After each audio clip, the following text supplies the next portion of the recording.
ko siya kinakampihan. Magsama kayong dalawa. Iniisip niya na siya lang yung biktima dito. For sure may mga dahilan din siya bakit. After all, she's still your sister. What I want is to control this fiasco. Kasi kung magtutuloy-tuloy ito, hindi lang kayong dalawang affected. Pati ang buong Yumi. Kalma ka lang. Kalma lang. Ayun, may tao. Tara. Meron pa rin. Pambira. Mari, steady ka lang, ha? Mari, pwede. Huwag ka muna kumain ng patola. Patol ka kasi ng patol, eh. Basta, wala munang lalabas, ha? Wala rin munang magsasalita. Yun yung bilin ni Miss Monica. Mabuting sundin na muna natin siya para hindi na lalo mapahamak si Jenny. Okay? Alam ko. Oo nga. Alam ko. Okay. Pero sasabog na ko. Tinayatan ka ba yan sa lahat ng nagawa ko? Ay, ano ka ba? Huwag mo nga sisihin ang sarili mo. Alam mo, kahit na ganun ang nangyari, nagbunga ng isang Jenny. At saka, nalaman niyo din kung sino pa talaga ang tunay na nagmamahal. Mari, maraming magagandang nangyari. Naintindihan ko naman. Ang sakit lang sa akin na makitang napapahamak ang anak ko. Kasi yung totoo, siya ang pinakakawawa sa lahat ng to. Siya ang pinapahiya, sinasabihan ng kung ano-anong masasakit. Ano, hahayaan ko ba, hintayin ko ba na mangyari sa kanya yung sinasabi nilang ma-cancel siya? Pagbantaan ng buhay niya, panghinaan siya ng loob. Nangyari sa akin yun. At ayokong maulit sa kanya. Ayokong magaya siya sa akin. Masakit ang nangyari sa akin. Oo. At mas masakit na makita ko sa anak ko. Kaya ipagtatanggol ko si Jenny. Ay, nako. Halika na muna. Umupo muna nga tayo. Pare, halika muna, pare. Kumalma ka muna, ha? Kumalma ka muna. Tubig, tubig. Ayun! Sakto-sakto, meron pa natira. Meron pa dito. Binabalik-balik kami, Tito Peria. Kasi ito yung paborito ni Bete ko, eh. Magkano ba? 5 kilo. Ito ba? Ito, dalawa kunin ko na lang. Buti nakuha mo Teka yan. lang, ha? Teka lang. Brother Perry, Pare. alam mo muna oh. Oh, sige, sige. Oh, buti napapadaan ka pa dito kahit sikat na pamilya dito. Anak ko lang. Oo nga eh. Sikat na pala yung anak mo. Ay, hindi niya nga pala anak. Oo nga pala, pare. Okay ba kayo ni Minchi? Matagal mo na ba alam yun, pre? Alam mo, iwalayan mo na yun. Layasan mo na. Mahirap yung ganyan, yung naiiputan. Tatandaan ko nga, proud na proud ka pang maging tatay ni Jenny. Gawin mo yung sinabi mo, ha? Gawin mo yung sinabi mo. Anak ko si Jenny! Ba't nagagalit ka? Kalagta-kalagta nga sa balita. Na si Minchi pa mismo ang umamin, anak siya ni Dio Halari. Anak ko si Jenny! Paniwalaan mo! Gusto mo paniwalaan! Yun ang turi ko sa kanya! Yun ang turi ko sa kanya kasi ako nagpalaki sa kanya! Ako nag-alaga sa kanya! Pero hindi mo anak si Jenny! Ako, tatay niya! Tama na, huwag mo na patuloy. Tama na, huwag mo na patuloy. Kunin mo yung binili ni Pare Perry. Sige na, kunin mo. Tama na, tama na, Pare. Sige na, sige na. Uwi na tayo, Pare. Uy, okay lang kayo? Hindi talaga, boss. Kasi grabe na yung attack na ginagawa nila sa inyo ni Bossing Minchi. Oo nga, boss. Tingnan mo to. Bias wrecker to home wrecker fam. Sikat family, sikat sa paninira ng family. Ano pa, oh? Baka inilabas na nila para makahati sa mga pera at limelight ng mga halari. Insecure siguro kay Megan. Manloloko sila. Girls for girls dapat, pero nakipag-compete sa kapatid. Girls, enough. It's unhealthy to read those stuff. Patingin nga.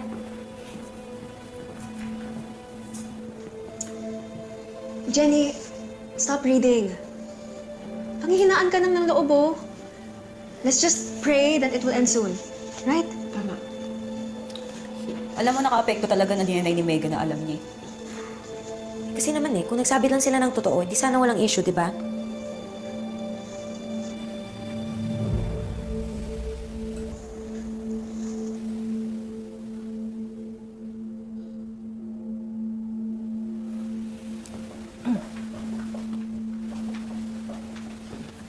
Hi, girls. Naisip ko kasi na ako nang magbabalita sa inyo ng good news na to. Good news po? Ano po yun, madam? Well, kayo lang naman ang napiling Philippine representative sa Solasia Music Festival. As you know, it is the biggest music festival sa Southeast and East Asia. Congratulations!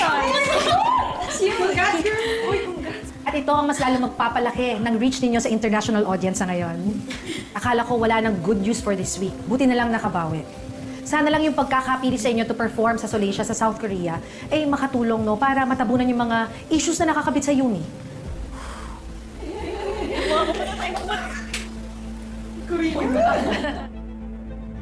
Sana hindi mo na lang pinatulan. Ano hindi ko papatulan yung tao na yun? Nakaka-insulto na siya. Ang sasakit ng mga sinabi niya. Alam ko, nakakagalit, nakakasama ng loob. Pero, tayo na ang umintindi. Ang importante, tanggap ni Jenny lahat. At para sa kanya, ikaw pa rin ang papsi peri niya. Alam ko yun. Hindi lang naman sarili ko yung iniisip ko. Iniisip ko rin kung paano ito makaka-apekto kay Jenny.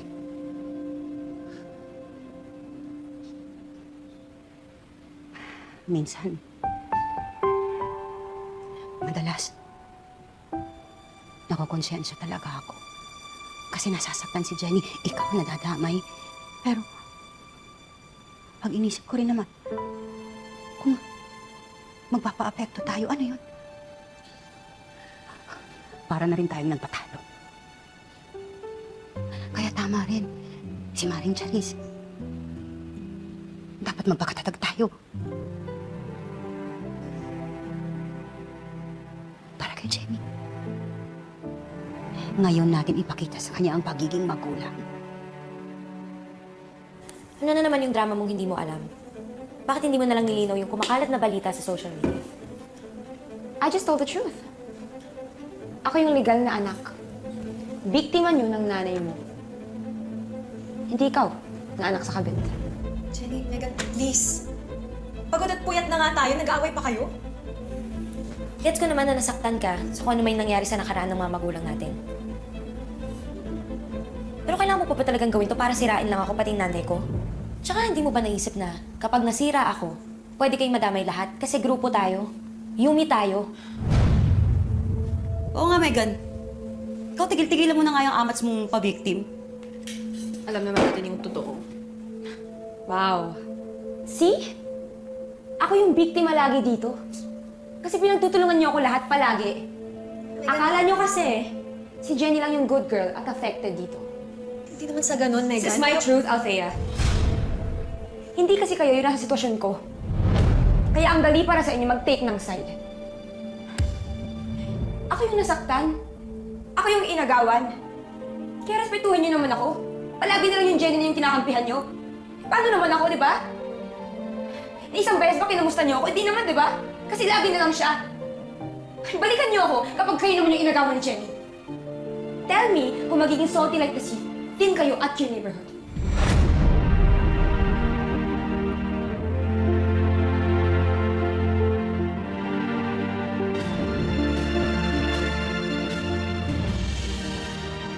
Thank you, Megan. Thank you. Stay strong, ha? Fighting lang. Megan, love. Megan. Nice to see you. Thank you. Megan, ano? Tara na. May early call tayo pa kayo bukas. Right. I'll follow you later. Sure ka, ha? Sige, mauna na ako.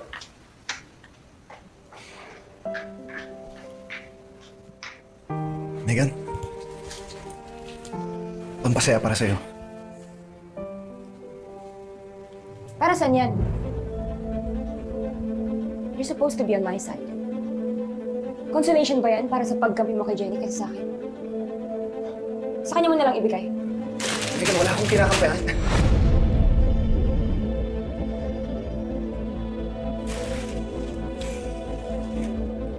Megan, pwede ba? Tama na yung kaartehan mo. At di ba naman si JC, dadamay mo? Mahiya ka naman, oh. Hindi mo kailangan ipahiya yung tao. So kinakampihan mo si JC? Oh my gosh! Give me a break! Go! Magkampihan kayong dalawa. I don't care.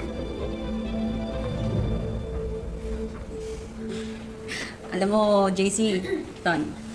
Away.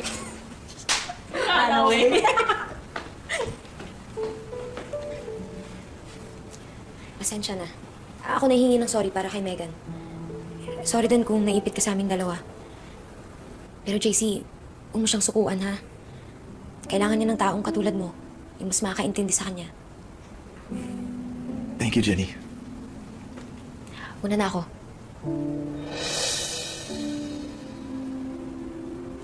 Thank you, Jenny.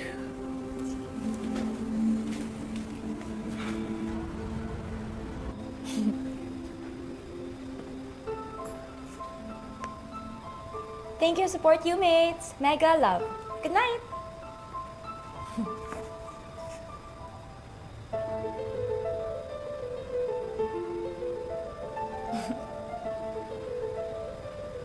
Meg! Meg! Nasa labas daw si JC. Kanina pa siya nandun. Hindi siya aalis hanggat di ka pa niya nakakausap. Let him be, Althea. Mapagod din yan. Pati ba si JC idadamay mo? Well, pwede ka namang sumama sa mga madadama if you insist. Si Jen yung kinakampihan niya. Pwes, magsama silang mga pabida. Meg! Althea, okay ka lang? Hindi ko alam kung anong sabihin ko kay JC. He's outside. Ako na bahala kay JC. Are you sure? Eh, baka lalo magalit sa'yo si Megan. Okay lang. Para hindi ka na rin madamay.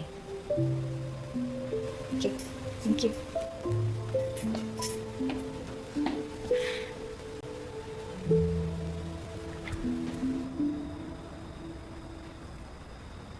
JC!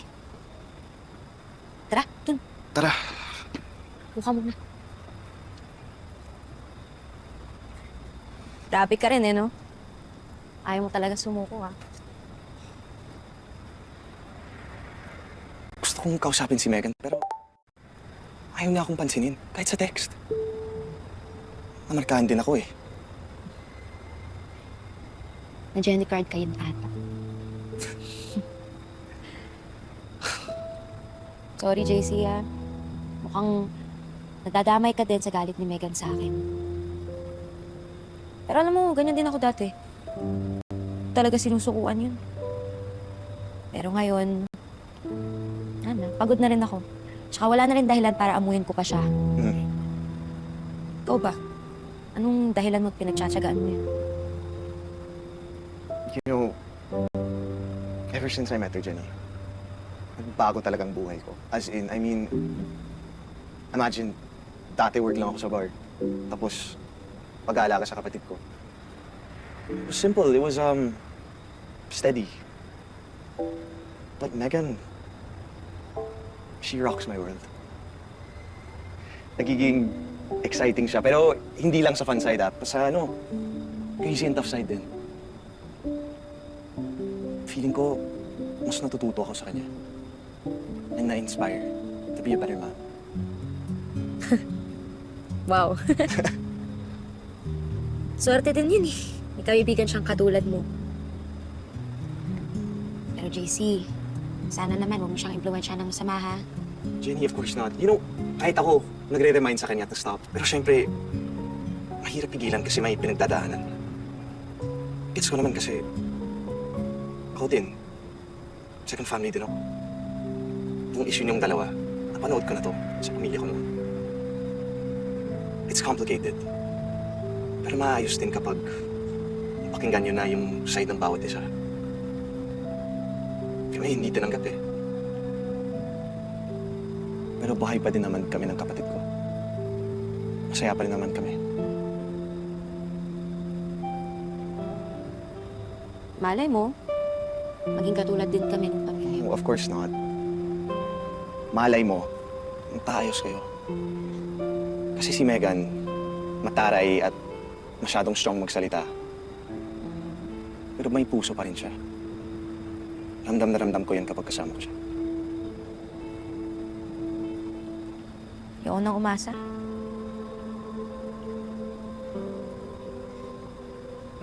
Pero JC, salamat ha. Alam ko na ako yung dahilan kung bakit hindi kayo okay ni Megan ngayon. Kaya bilang pambawi, ganito. Gagawa ko ng paraan sa setup ko para magkausap kayo ni Megan. Okay ba yun? Seryoso? Oo naman. Ay. Pambawi nga. Okay. That sounds good. Thank you so much. Thank you. Ano yun? Ginawa mong aso. Sorry na. Basta, sabihan na lang. Sige. Nate, Anong ginagawa niyo dito?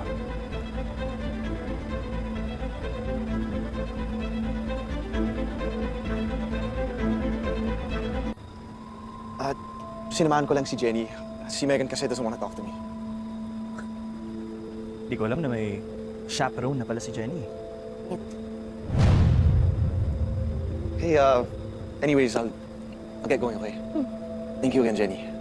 See you. Thank you. Thank you so much. Sige, ingat ka. See you, bro.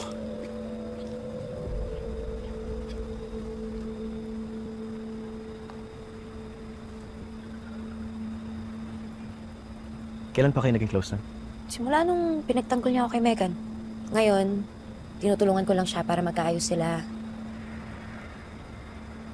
Anong pag-a-attitude yan? Sungit. Tsaka kung makatingin ka, parang kala mo may ginagawa kami masama. Nakakapagtaka lang. Bigla kayong close na agad. Sa tingin mo ba makakatulong ka sa kanila ni Megan? Kayo nga magkapatid, hindi okay. Pumunta ka ba dito para manermon? Sorry. Pumunta ako dito para kamustahin ka. Just forget everything I said. Ayoko na makadagdag pa sa pinagdadaanan mo yan. Just want to check on you. Nakita ko kasi yung bashing sa socials eh. Huwag mo na basahin yan. Hey, look at me. Whatever they're saying, hindi yung totoo.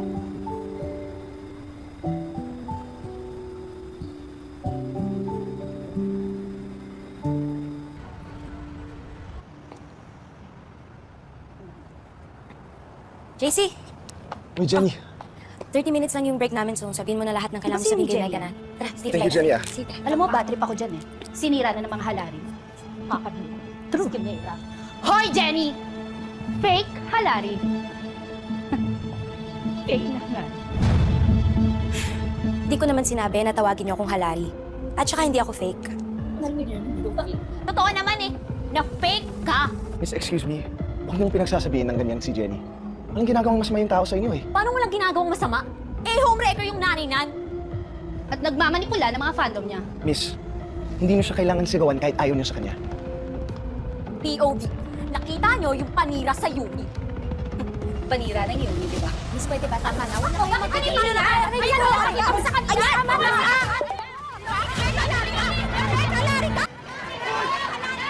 Hoy! Jenny!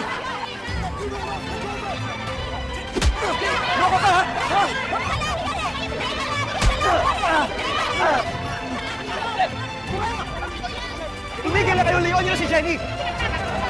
Umalis na kayo! Itigil niyo niya! Guard! Kunin niyo siya!